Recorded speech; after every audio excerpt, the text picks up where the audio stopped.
मोहोळ तालुक्यातील सय्यद वरवडे येथून एक अत्यंत धक्कादायक घटना समोर आली आहे। प्रेमविवाह केलेल्या अवघ्या 22 वर्षीय ऐश्वर्या अक्षय बटाने हिने सासरच्या कथित मानसिक, शारीरिक आणि आर्थिक छळाला कंटाळून गळफास देऊन आत्महत्या केल्याची घटना उघडकीस आली आहे। माहितीनुसार 30 नोव्हेंबर 2024 रोजी ऐश्वर्याचा प्रेमविवाह झाला होता। मात्र विवाहानंतर शेतजमिनीच्या हक्कासंदर्भातील कागदपत्रांवरून व माहेरहून सोने, कपडे आणि इतर वस्तू न आणल्याच्या कारणावरून तिचा छळ सुरू झाल्याचा आरोप फिर्यादीत करण्यात आला आहे। तिला वारंवार मारहाण, उपाशी ठेवणे आणि अपमानास्पद वागणूक दिली जात असल्याचंही नमूद करण्यात आले आहे।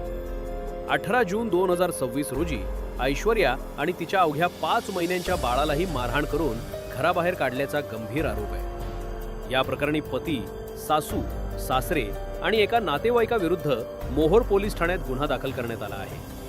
या घटनेमुळे परिसरात हळहळ व्यक्त होत असून पोलीस अधिकारी सचिन मारी यांच्या मार्गदर्शनाखाली पुढील तपास सुरू आहे।